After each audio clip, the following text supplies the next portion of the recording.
Yo, what's going on, good people? It's your boy 3 Stacks in this thing, baby. Representing Team Kings of Games. Oh, baby, I'm hyped. All right, bro. Okay, so like, man, it's been so long, right? It's really been so long since I've got to go over CRYSTRONS again. And really, so like, you'll notice on this channel that there's a lot of content being put up with different decks, but then you'll sometimes see like, hey, this deck hasn't been updated in quite a while. And it's never because I forgot about the deck. It really is just because there's so much that I have to do. There's so many other decks. There's like a lot that sometimes unintentionally, some decks just really have to be put in the back burner while we work on new projects. And this deck finally got to get my attention again, and I revamped it. And I really like this list that I'm showcasing to you guys. I put a huge emphasis on trying to put up as many interruptions as I can turn one, because I feel like CRYSTRONS really are a good deck. They have a lot of potential. I know some people wouldn't agree, but honestly, if you play CRYSTRONS and you know how to play them, and you play them good, you know that this deck is a really good deck. I just feel like the deck just needs a little bit more support. I would say it really needs a card that in general just says add any CRYSTRON monster or card from deck to hand, like a spell like that, and then another card that says like discard one CRYSTRON monster in order to draw one card, and then if you do, like, send a CRYSTRON from deck to grave. Like, if they just got one of those two cards, this deck would be insane. It really is a great deck. My original variants that I was playing, like, I really liked playing this deck going second a lot. Like, you guys can look it up on the channel. It was a while ago because it was back when Sky Strikers first came out and they were like just taking over. I was playing a going second CRYSTRON variant and it was really good, and I topped with it too. I played it at a UDS and I topped with it, and I got I believe it was 5th place. I got top 8 5th place with CRYSTRON, so I really did prove the point that the deck was good. But yeah, let's go ahead and hop into the list, you guys. I really hope you guys are gonna enjoy this because this is about to be so crazy, bro. Like, this list is, I love it. All right, so we're gonna start off with 3 Sulfefenir. So this is the best starter card for your CRYSTRON portion of the deck. Sulfefenir essentially is a 1.5 card combo. In order to resolve him, you have to discard a CRYSTRON card, but it's not really that much of an issue because more than half of your deck is CRYSTRON cards. He has a great effect from hand or grave. He can summon himself by discarding a CRYSTRON card, and then he can destroy a card you control, which can trigger other things. In addition to that, he can pop himself. He also has an effect, if he's destroyed, he specials any CRYSTRON from your deck. So he's just like your starter. Like, once you resolve him, you're going to snowball in a cumulative advantage. Things are just going to start piling up on top of each other. You're going to get a card that leads to another thing that leads to another thing. And you just kind of have this just, it's really like connecting the dots. It's like, bam, I got there, now I'm about to get there. And before you know it, you have established so much of advantage that you can access your pool of resources through your grave and your banish zone through the duration of multiple turns, and it all started with 1 Sulfefenir. So when you consider that, that's why you have to play 3 of this card. I know it's once per turn on somebody, but you really have to see it as soon as possible. And then we have 3 copies of Thisburn. So Thisburn, every other CRYSTRON that's not Sulfefenir, ooh, baby, oh my gosh. These are 1-card combos, by the way. This was the mindset I had for going second because I knew I had the consistency of a 1-card combo to back me up. So very similar to Zodiacs. They're all 1-card combos. They're all 1-card synchros. Zodiacs are 1-card XYZs. These are 1-card synchros. So they all share the same first effect. The reason why I'm explaining this, for those of you who are going to say you didn't have to explain what they do, is because there are some people watching this video that don't know what CRYSTRONs do. Some people that don't play them. So out of respect for them, if you wouldn't mind, please respect them as well, because I'm doing this out of respect for them. Just bear with me. If you don't want to hear the explanations, you can always just skip through it. But basically, they all share the same effect. They can target a face-up card on the field and destroy it. And if you do, you special 1 CRYSTRON tuner from your deck. There is a restriction. You can only summon machine-type Synchros from the extra deck for the rest of the turn, but that's for the rest of the turn. So if there's any other plays you want to make first, you try your best to make that play first, and then you go for them. They all have graveyard effects where you can banish them from the grave to do A, B, C, or D. He adds a CRYSTRON monster from deck to hand. Next up, we have 3 copies of Smyger. So I'm going to organize this a little bit, make it look neat and presentable. So Smyger, again, they all share the same effect. Smyger basically adds your spells or traps from deck to hand. I don't know why Konami lists spell or trap, because they don't have a spell right now. And it leads me to think, so to speak, that we're going to get a spell eventually in the future. One day, even if it's years down the line, CRYSTRONs will get a spell, and it's probably going to be amazing. It's going to need to do something that correlates with the functionality of the deck already. 3 Parcel Turtle. So Parser Turtle, I really like this guy, by the way. My pet Esteban, you know, this is his twin brother. So Parser Turtle specials a Crystron from hand. So he's an extender, especially when you have a hand that kind of got clogged with the Crystron tuners, because you really need them in deck, and it sucks to draw them, but there's certain amounts that you just have to play, because if you don't have valid targets in deck, there's a lot that you cannot do. He helps you to special those tuners out from your hand so that you can make turn 1 synchro plays. Because a lot of the times, a vast majority of the plays that you make are on your opponent's turn. This deck really is very reactive, and it kind of doesn't stop your opponent from playing. It lets your opponent play, and then it starts to allow itself to basically generate more advantage and progress its game state during your opponent's turn. So you get like a main phase 3, essentially. But he allows you to do bigger synchro plays during your first turn. Like, for example, if you're going second and you need to make a carry-on Quandrax in 1 turn without waiting to do it on your opponent's turn, you can do it because of Turtle. So he's a really great card. And then we have Phoenix. Phoenix just generates a token. It's a level 1 water token. It allows you to basically make, you know, like cards like Star Boy, because their banished from grave effects aren't the effects that restrict you from only summoning machine type synchros. It's their first effect. So if you get them in grave, you can use their banishing all you want and you won't be restricted. So you can make like Star Boy, and it also helps you when you need the missing level for a synchro, or you kind of are trying to make a different kind of synchro and you have levels that add up to be even, but you need an odd. That level 1 turns an even to an odd. Does it make sense? Hope it does. Next up for the Crystron tuners, we played 3 Rion. Now, essentially, Rion does recycle himself. And by the way, all the Crystron tuners allow you to synchro summon during your opponent's main phase or battle phase, and it's a quick effect.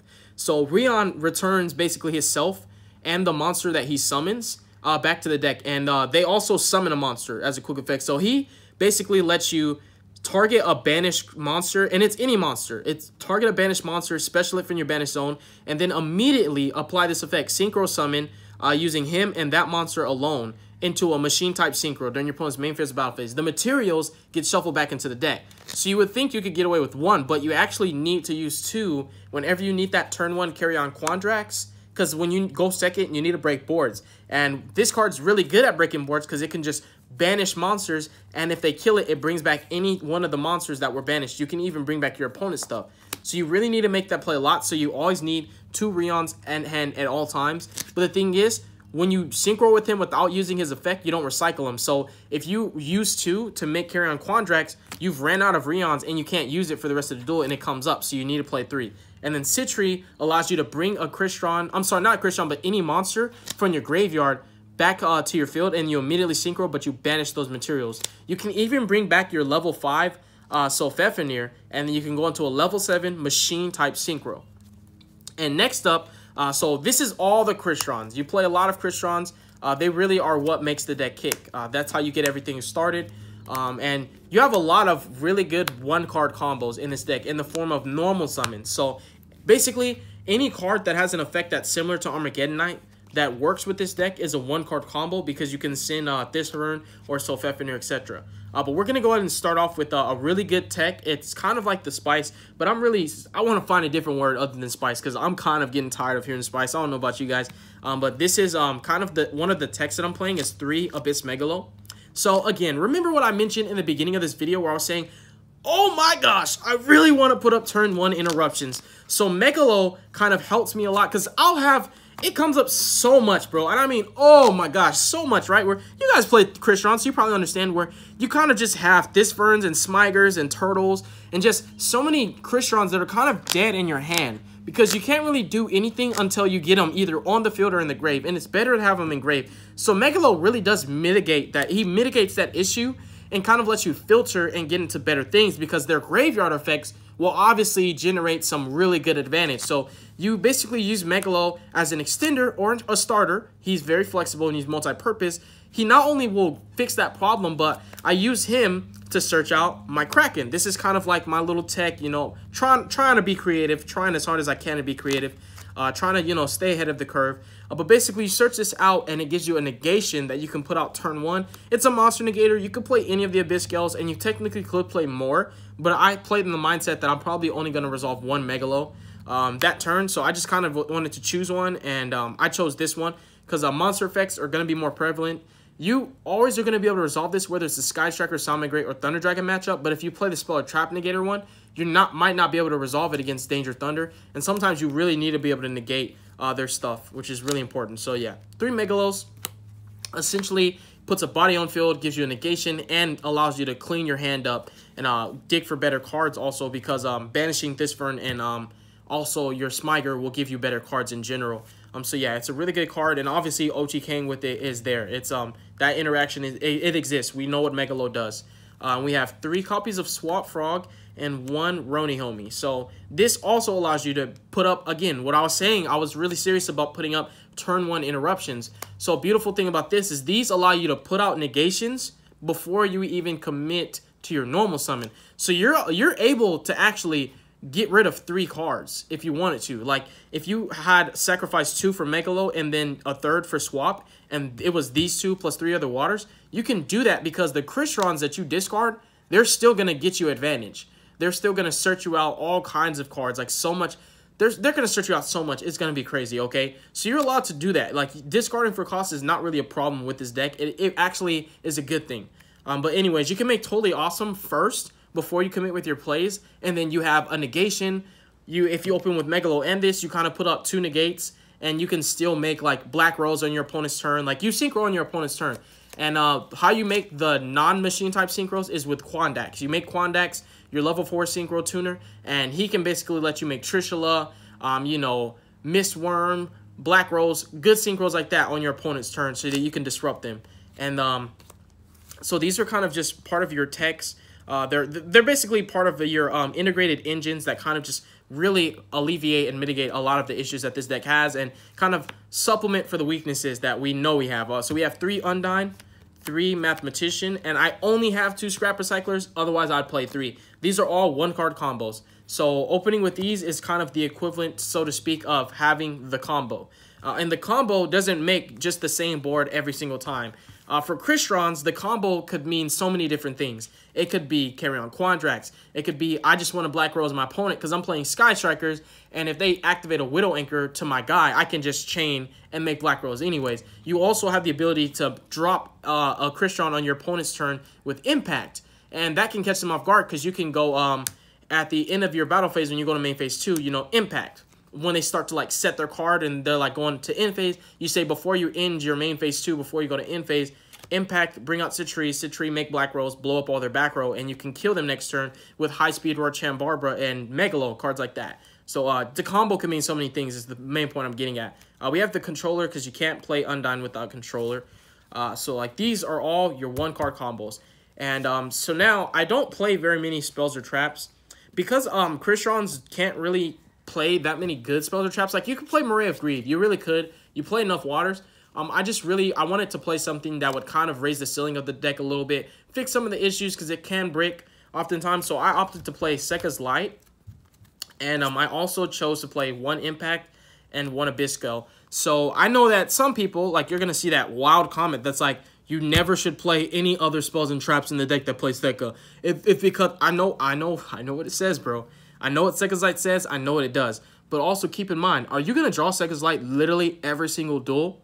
Or am I going to? No. And the answer is no. Because if I was going to draw Sekka's Light every single duel, that means Sky Strikers would never not open with one of their 3 engages. There's a high chance of opening it. But the thing is, because you're not always going to open it, you can afford to play other spells and traps. And I like playing these as 1-ups because they're searchable. So I have quicker access so I can get them out of my deck immediately. And the cool thing is, you can have this on field. So you can activate this first, and then you can play Sekka's. Because Sekka's, you can activate it with no spells or traps in the grave. And then if you read it, let's skim through it for a second. Blah, blah, blah, blah, blah. For the rest of this duel, after you activate this, you cannot activate spell traps or effect except Sekka's Light. So because it's for the rest of the duel, you can get away with activating this and then using Sekka's if you happen to have Sekka's. And as far as the interaction with this and this, you definitely hold your Sekka's because Impact yields more accumulative of value. It allows you to just fetch back your banished resources that you ran out of. And then whenever you're done with it, you could just banish it to protect one of your cards, and then you could drop Sekka's. So these really don't conflict like you would think. And there's a reason why I just chose to play 1 of each and not anymore so that it doesn't conflict. And by the way, it's a 40-card main. I think 40 cards is definitely the way to go with CRYSTRONS. You want ample consistency as much as you possibly can.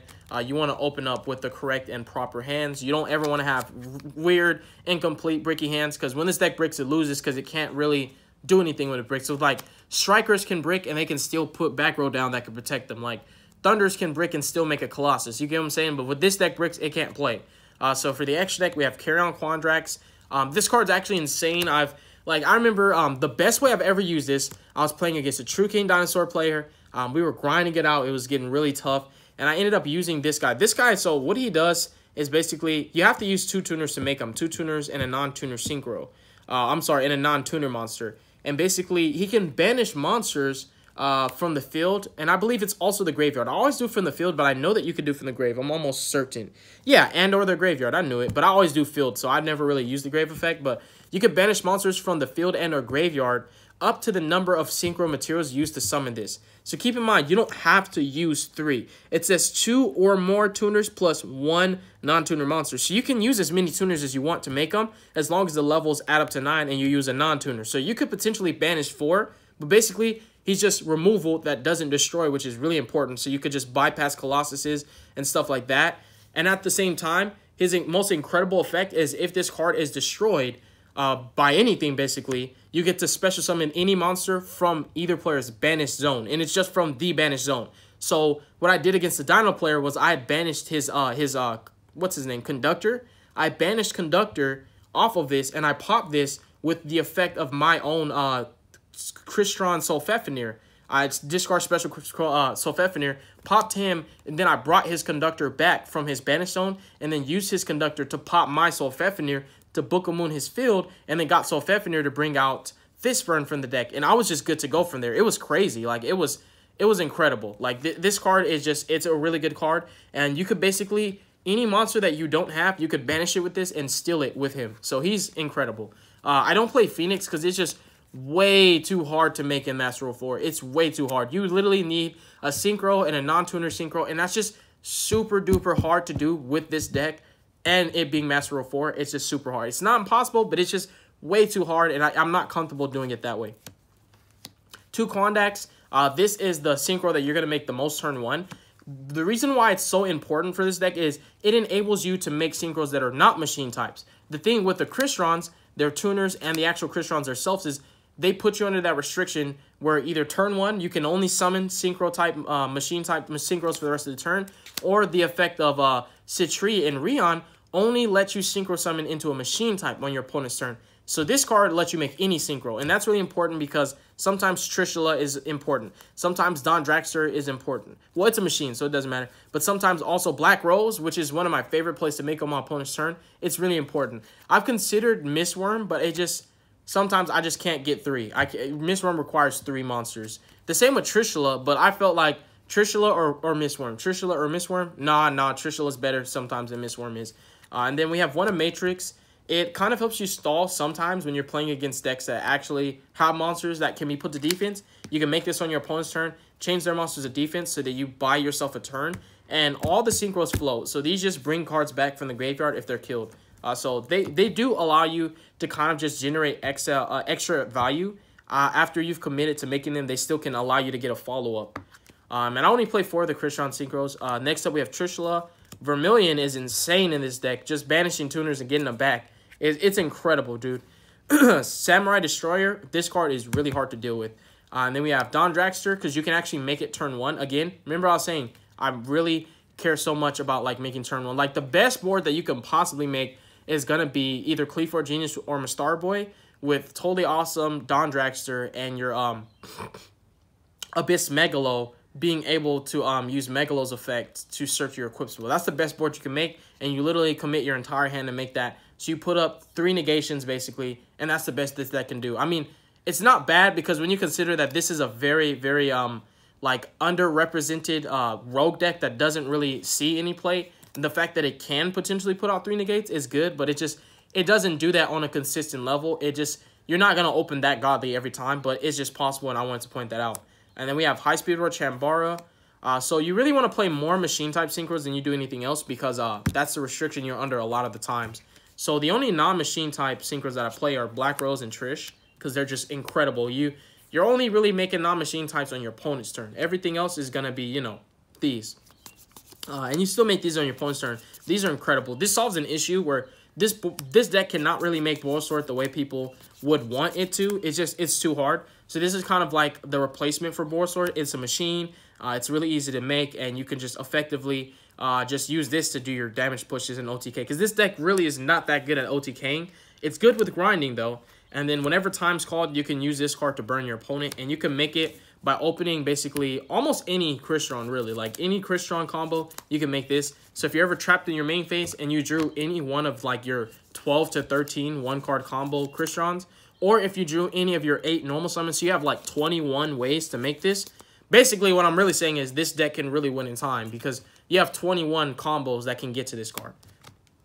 Then we have Cleafort Genius and Mr. Starboy as the only links that you play. Originally, it was just going to be Mr. Starboy's only, but Cleafort Genius is actually really clutch. This deck can struggle going second, and this card really helps you out going second. And then I played 2 Totally Awesomes.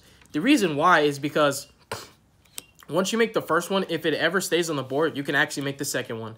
And also, like Toad is incredible with recycling, like your Starboy. It's incredible recycling your Crystrons and adding back Megalos. It's just Totally Awesome is incredible in this deck. It really is. I like to. And that is it for my Crystron deck profile, you guys. I really hope that you enjoyed it. Thank you guys so much for anyone who did actually take the time out of the day to watch this video.